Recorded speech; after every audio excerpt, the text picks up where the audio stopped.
Mercury Events. உங்க ஈவெண்ட்ஸை எங்களோட plan பண்ண இப்போவே ஸ்க்ரீன்ல தெரியிற நம்பருக்கு கால் பண்ணுங்க.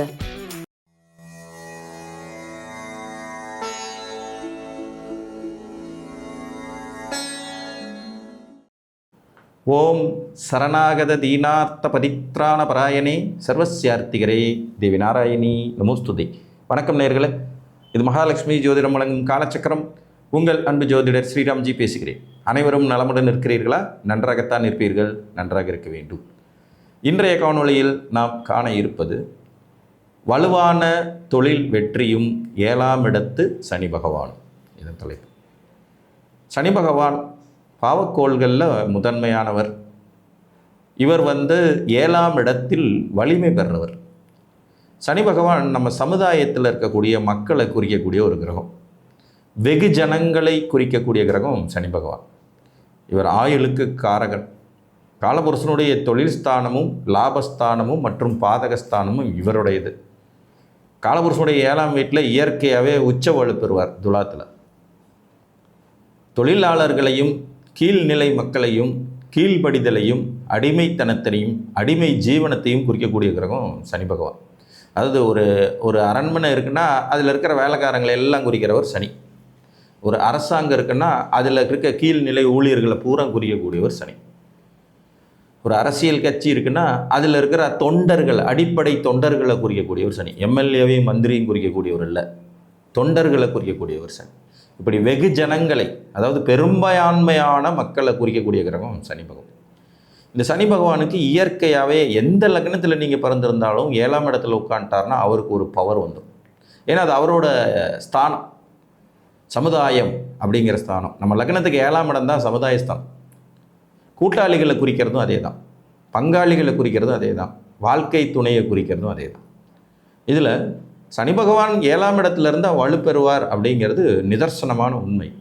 இவர் தொழில்காரகன் மற்றும் லாபகாரகனாக இருக்கிறதுனாலையும் பாதகாதிபதியாக இருக்கிறதுனாலையும், அதாவது காலபுருஷனுக்கு 7ஆம் இடத்துல உட்காரும்போது தொழில் ரீதியான வலு ரொம்ப அற்புதமாக இருக்கும். தொழில் முறையில் அந்த ஜாதகர் ஒரு வெற்றிகரமான மனிதராக இருப்பார். ஆனால் அதே நேரத்தில் சமுதாயத்திற்கும் இவருக்குமான தொடர்புகளில் பெரும் அளவு நல்ல வளர்ச்சி இருந்தாலும் கூட வாழ்க்கை துணைக்கு இவருக்குமான நிலை கொஞ்சம் திருப்தியற்று தான் இருக்கும். ஒரு மாதிரி முரண்பாடான வாழ்க்கை துணை, ஒரு புத்திசாலித்தனம் இல்லாத வாழ்க்கை துணை, அல்லது அதீத புத்திசாலிங்கிற பேரில் தேவையில்லாத விஷயங்களை ஃபாலோ பண்ணுற வாழ்க்கை துணை, பங்காளிகள் வகையில் சில பிரச்சனைகள், பங்காளியோடு தகராறு ஏற்படும் வாய்ப்புகள், அந்த வீட்டில் வரக்கூடிய இந்த 2 முக்கியமான அமைப்புகளையும் சனி கொஞ்சம் கெடுக்க தான் செய்யும். ஆனால் தொழிலை பொறுத்த வரைக்கும் இவர் தொழில் காரகங்கிறதுனால கண்டிப்பான வளர்ச்சி, முன்னேற்றம் இருக்கும். ஒன்றை கெடுத்து இன்னொன்றை தருவது தான் மேக்சிமம் பாவக்கோள்களுடைய இயல்பு. ஒன்று கெடுப்பாங்க, இன்னொன்று கொடுப்பாங்க. இதில் உயிர் உறவுகளை சனி 7ல் இருக்கும்போது கெடுப்பார். அந்த ஸ்தானம் சார்ந்த உயிர் உறவுகள், அந்த ஸ்தானம் சார்ந்த உயிர் உறவில் மிக முக்கியமான உறவாக வர்றது வாழ்க்கை துணை. சப்தமஸ்தானம் களத்திரஸ்தானம்ங்கிறதுனால சனி அங்கே உட்காரும்போது ஒன்று லேட் மேரேஜு, அல்லது பொருந்தாத திருமணம், அல்லது சபை ஏற்றுக்கொள்ளாத திருமணம். சபை ஏற்றுக்கொள்ளாத திருமணம்னா சமுதாயத்தினால் ரெகக்னைசிங் ஆகாதபடியான ஒரு மாதிரி மதம் விட்டு மதம் மாறி கல்யாணம் பண்ணுறது, ஜாதி விட்டு ஜாதி கல்யாணம் பண்ணுறது, ஒரு பொறுப்பற்ற முறையில் திருமணம் பண்ணிக்கிறது, 30 வயசு பொண்ணு 20 வயசு பையனை கல்யாணம் பண்ணுறது, 30 வயசு ஆண் 20 வயசு பெண்ணை கல்யாணம் பண்ணுறது, அல்லது 35 வயசு பெண்ணை கல்யாணம் பண்ணுறதுன்னு ஒரு டிஃப்ரெண்ட்டாக இருக்கும். நல்ல பர்சனாலிட்டி உள்ள ஒரு ஆண்மகன் ரொம்ப சுமாரான பர்சனாலிட்டி இருக்கிற ஒரு பொண்ணை கல்யாணம் பண்ணி அது ஒரு விமர்சனத்துக்கு உள்ளாகிறது. இந்த மாதிரியான விதிகள் எல்லாம் கொடுப்பார். பங்காளிகளோடு கொண்ட தகராறு, சொத்து தகராறு பிரச்சனைகள், பங்காளிகளோடு ஒத்துப்போகாத சூழ்நிலைகள் வருவது, உடன் பிறந்தவர்களோடு பிரச்சனைகள் வருவது, இதுவும் கொடுத்துருவார். ஆனால் தொழில் ரீதியாக இது ஒரு அற்புதமான இடம். 7ஆம் இடத்துல உங்களுக்கு சனி இருந்து திசை நடத்துகிறாருன்னா நீங்கள் இறங்கி துணிஞ்சு தொழில் செஞ்சு ஜெயிக்க முடியும். வெற்றிகரமான தொழில்களை அமைத்து கொடுப்பதில் அவர் ஒரு சிறப்பான ஆள். நல்ல உங்களுக்கு சப்போர்ட் பண்ணக்கூடிய வேலைக்காரர்கள் அமைஞ்சு அதன் மூலமாக உங்கள் தொழில் விருத்தி அடையும். வெகு ஜனங்களுக்கு உங்கள் தொழிலுடைய அமைப்பு போய் சேரும். நம்ம செய்கிற அந்த தொழில், அது சேவையாக இருந்தாலும் சரி, பிஸ்னஸாக இருந்தாலும் சரி, சர்வீஸுகளாக இருந்தாலும் சரி, அது வெகு ஜனங்களுக்கு போய் சேரும். 7ஆம் இடத்தோடு சனி சம்மந்தப்பட்டாலே இது நடக்கும். சனி 7லேயே டைரெக்டாக இருந்தார்னா ரொம்பவும் அதிகமாக நடக்கும். மேச லக்னத்திற்கு 7ஆம் இடத்துல இயற்கையாகவே ஒரு உச்சம் பெறுவார். இவர் 10ஆம் அதிபதி 11ஆம் அதிபதிங்கனால இவர்களுக்கு வெகுஜன தொடர்பு கொண்ட தொழில்கள் ஆட்டோமேட்டிக்காகவே அமைஞ்சிரும். 10 பேருக்கு சம்பளம் கொடுக்குற முதலாளி, 100 பேருக்கு சம்பளம் கொடுக்குற முதலாளி, 1000 பேருக்கு சம்பளம் கொடுக்குற முதலாளிகள்னு உருவாக்கி விடக்கூடிய தன்மை இவருக்கு இயற்கையில் இருக்கும். ரிஷப லக்ன ஜாதகர்களுக்குமே பார்த்தீங்கன்னா இவர் 10ஆம் அதிபதியாக வருவார். அது ஆட்டோமேட்டிக்காகவே 7ஆம் இடத்துல திக்பலம், கடும் பகை வீட்டில் திக்பலங்கிறதுனால வாழ்க்கை துணை, சமுதாயம், பங்காளி விஷயத்தில் கொஞ்சம் முரண்பாடுகள் இருக்கும். ஆனால் அதே நேரத்தில் தொழில் வலுங்கிறது நிச்சயமாக வளர்ச்சியை முன்னேற்றத்தையும் தரும். மிதுன லக்னத்திற்கு பாக்கியாதிபதி 8ஆம் அதிபதிங்கிற முறையில் 7ஆம் இடத்துல இருக்கும்போது அந்நிய தேசத்தில் போய் சேவை தொழில்கள் புரிவது, அதனால் வளர்ச்சி அடைகிறது, முன்னேற்றம் அடைகிறதுங்கிற வலுவை கட்டாயம் கொடுக்கும். கடக சிம்ம லக்னக்காரங்களுக்கு கேட்கவே வேண்டாம், ஒரு 7ஆம் இடத்துல ஆட்டோமேட்டிக்காகவே பவர் ஆயிடுவார். சமுதாயம் சார்ந்த தொழில்கள் மூலமாக பெரும் வெற்றிகள் பெறுவதற்கு இந்த கடக லக்னத்துக்கு சிம்ம லக்னத்துக்கும் சனி மறைமுகமாக உதவி புரிவார். திருமண வாழ்க்கை சார்ந்து ஏதாவது ஏட்டிக்கு முட்டியான பலன்கள் இருக்க தான் செய்யும். ஆனால் சமுதாயம் சார்ந்த மக்களுக்கு தேவைப்படக்கூடிய தொழில் அதிபர்களை உருவாக்குற தன்மை கடக சிம்ம லக்னக்காரங்களுக்கு சனி தான் தருவார். ஏன்னா இயற்கையாகவே அவருக்கு 7ஆம் இடம் வலுவான வீடு ப்ளஸ் திக்பலம் அப்படிங்கிற அமைப்பில். கடகத்துக்கு 7ல் இருக்கும்போது ஆட்சி வலுவை பெற்று வருவார். சிம்மத்துக்கு 7ல் இருக்கும்போது மூலத்திரிகோண வலுவோடு திக்பலமும் பெறுவார். ரொம்ப அற்புதமாக இருக்கும் தொழிலை பொறுத்து. இந்த அமைப்புகள்லாம் இருந்து உங்களுக்கு சனி மகாதசை வருதுன்னா நீங்கள் இறங்கி துணிஞ்சு தொழில் செஞ்சு வாழ்க்கையில் பெரும் வெற்றிகளை கட்டாயம் குவிக்க முடியும். என்ன அந்த இதில் இருக்கிற தொழிலில் இருக்கிற சூட்சுமம், நிறைய லேபர்ஸ் இருக்கணும். அதில் ஹேண்டிகேப்ஸ் மாதிரியான மாற்றுத்திறனாளிகளை எல்லாம் வேலைக்கு வச்சுக்கிறது ரொம்ப நல்லது. அதே மாதிரி கணவனால் பிரிந்த, கணவனை இழந்த பெண்கள் வேலைக்கு இருக்கிறது நல்லது. அந்த மாதிரியான அமைப்பெல்லாம் வச்சுக்கிட்டிங்கன்னா ரொம்ப பவர்ஃபுல்லாக உங்களுக்கு ரிட்டர்ன்ஸ் இருக்கும். கன்னிகா லக்னத்திற்கு மீன வீட்டில் அமர்ற சனி பகவான் 5 குடையவர் 6 குடையவர்ங்கிற முறையில் அங்கே திக்பலம் அடைவார். அதனால் பூர்வீகத்தை விட்டு வெளியே போய் வெளியூரில் தொழில் செஞ்சு ஜெயிக்கிறது, சேவை தொழில்களில் வெற்றி பெறுறது அப்படிங்கிற மாதிரி அமைப்பு கிடைக்கும்.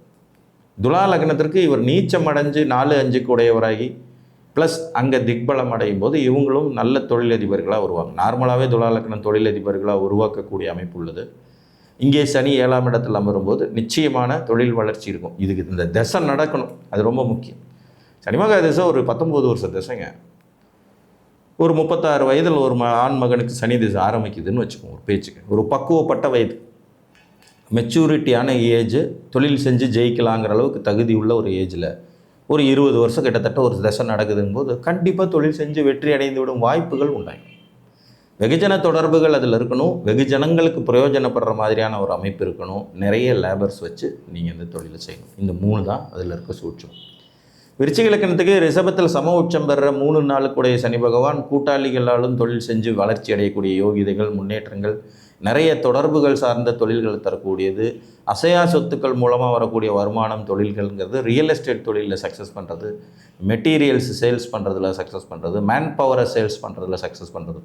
இந்த சனி பகவான் தரக்கூடிய ஒரு தொழில்களில் பார்த்திங்கன்னா இந்த மேன் சப்ளைன்னு சொல்லக்கூடிய ஒன்று இருக்கும். செக்யூரிட்டி சர்வீஸு, மேன் சப்ளை இதெல்லாம் எடுத்து செஞ்சாங்கன்னா ரொம்ப சக்ஸஸ்ஃபுல்லாக வரக்கூடியது அமைப்பு. பூமிக்கு அடியிலேருந்து கிடைக்கக்கூடிய பொருள்கள் பூரா சனியோடையது. கனிம வளங்கள்னு சொல்கிறோம் இல்லைங்களா, அது petroleum products, petrol bunk, mechanism, 2 wheeler 4 wheeler mechanic, அதுக்கான ஸ்பேர் பார்ட்ஸ் விற்கிறது, அதே மாதிரி ஹார்ட்வேர் கடைகள், இதெல்லாமே சனியோட தொழில்களில் வரும். ப்ளூ மெட்டல்ஸ்ன்னு சொல்லக்கூடிய raw materials, building raw materials sales பண்ணுறது, அந்த கனரக வாகனங்களை வாடகைக்கு விடுறது, இந்த புல்டோசரு, க்ரஷர்ஸு, மிஷினரிஸு இதெல்லாமே அவரோட தான். பெரும் பெரும் மிஷின்கள் எல்லாம் அது. பழைய பொருள் வியாபாரம் சனியோட. பழைய பொருளை உடச்சி சுக்கு நூறாக்கி அதை புதுசாக விற்று காசு பார்க்கறது, கப்பலையே உடச்சி பிரித்து காசு பண்ணுறது எல்லாமே இதுதான். ரோடு கான்ட்ராக்ட் எடுக்கிறது, தார் ரோடு போடுறது, கட்டடங்கள் கட்டுறது, அரசாங்கத்தில் சின்ன சின்ன கான்ட்ராக்ட் எடுத்து வேலை செய்யக்கூடிய அமைப்புகள், பாலம் கட்டுதல் எல்லாம் சனி பகவான் செவ்வாய் பகவான் காம்பினேஷனில் வரக்கூடிய தொழில்கள். தனுசு லக்னத்திற்கு மிதுனத்தில் அமர்ற 2-3 கூடைய சனி பகவான் திக்பலம் பெற்று அதன் மூலம் கூட்டாளி பங்காளி மூலமான வளர்ச்சியையும் கொடுப்பாரு. சேவை தொழில்களில் லாபத்தை தரக்கூடிய அமைப்பு இருக்கும். நிறைய ஒப்பந்தங்கள் மூலமாக ஆதாயம் பெறும். Insurance agency சனியோடது. இன்சூரன்ஸ் அது சார்ந்த துறைகள் எல்லாமே சனியோடது. மோட்டார் வாகன இன்சூரன்ஸு சனியோடது, மெடிக்கல் இன்சூரன்ஸ் சனியோடது. மகரத்துக்கு லக்னாதிபதியாகி 7ஆம் இடத்துல திக்பலம் பெற்று லக்னத்தை பார்க்கும்போது ஜாதகருக்கு வெகுஜன தொடர்புகளை ஏற்படுத்தி அதன் மூலம் கிடைக்கும் தொழில்கள்னால ஆதாயத்தை கொடுப்பார். கும்பத்துக்கு சிம்மத்தில் அமர்ந்து திக்பலம் பெற சனி பகவான் அதே மாதிரி அரசியல் ஆதாயம், அரசாங்கத்தில் பணிபுரியக்கூடிய யோகிதைகள், கீழ்மட்ட அரசு தலைவர்களை உருவாக்கக்கூடிய அமைப்பு இதெல்லாமும் உருவாக்கும். மீனத்திற்கு கன்னியில் அமரக்கூடியவர் 11-12 கூடையவராகி வெளியூர் வெளிதேசம் வெளிநாடு போய் பிஸ்னஸ் பண்ணி சக்ஸஸ் பண்ணுறது, வெளிநாட்டில் தொடர்பு கொண்ட தொழில்களில் வளர்ச்சி அடைகிறதுங்கிறது கொடுப்பாங்க. ரொம்ப ஈஸியான மெத்தட். சனி 7ல் இருக்கிற சனி திசை உங்களுக்கு மிடில் ஏஜில் வருதா, இந்த மிடில் ஏஜ் அப்படிங்கிறத கொஞ்சம் கனெக்ட் பண்ணிக்கங்க. 30 வயசுலேருந்து 60 வயசுக்கு உட்பட்டு சனி திசை வரணும். இது ரொம்ப முக்கியம். அதுதான் நீங்கள் செயல்படுற வயசாக இருக்கும். சரி, எனக்கு 68 வயசில் சனி திசை வருது, நான் பிஸ்னஸ் பண்ணலாமான்னு கேட்காதீங்க. 15 வயசுலேயே சனி திசை வருது, 7ல் இருக்கார், நான் பிஸ்னஸ் பண்ணலான்னு கேட்காதீங்க. ஏன்னா இதெல்லாம் ரொம்ப சீக்கிரம் ஆரம்பிச்சிடும் அல்லது ரொம்ப லேட்டாக வரும். புரியுதுங்களா? இப்போ 15 வயசில் ஒருத்தருக்கு சனி திசை வருதுன்னா 34 வயசில் முடிஞ்சு போயிடும். அவர் அதுக்குள்ளே ஒரு பிஸ்னஸ் மேன் ஆகி அதில் சக்ஸஸ்ஃபுல்லான மனிதராக வர்றதுக்கான வாய்ப்புகள் குறைவாக இருக்கும். 15 வயசில் என்ன பிஸ்னஸ் பண்ணிட முடியும்? படித்து முடிக்கிறதுக்கே 25 வயசு ஆகிடும். அப்போ பாதி சனி திசை அதிலேயே போயிடும். ஸோ சரியான பருவத்தில் ஒரு தசை வரணும், அவர் சரியான இடத்தில் அமர்ந்திருக்கணும். அப்படி அமர்ந்திருக்கிற கிரகத்திற்கு தொழில் செய்யும்போது கட்டாயம் தொழில் முறை வெற்றியை கண்டிப்பாக தருவார். உயிர் உறவுகள் சார்ந்த சில பிரச்சனைகளை 7ல் இருக்கிற சனி கொடுத்தாலும் திருமண வாழ்க்கை, பங்காளி, கூட்டாளி சார்ந்த விஷயங்களில் தொழில் சார்ந்த வெற்றியை கொடுக்கறதுல அவர் தயங்கிறதே இல்லை. உங்கள் ஜாதகத்தில் இந்த அமைப்பு இருந்தால் கட்டாயம் முயற்சி செய்து பாருங்கள் என்று கூறி மீண்டும் ஒரு காணொளியில் உங்களை வந்து சந்திக்கும் வரை உங்களிடமிருந்து அன்புடன் விடைபெற்றுக் கொள்வது உங்கள் அன்பு ஜோதிடர் ஸ்ரீராம்ஜி. நன்றி, வணக்கம்.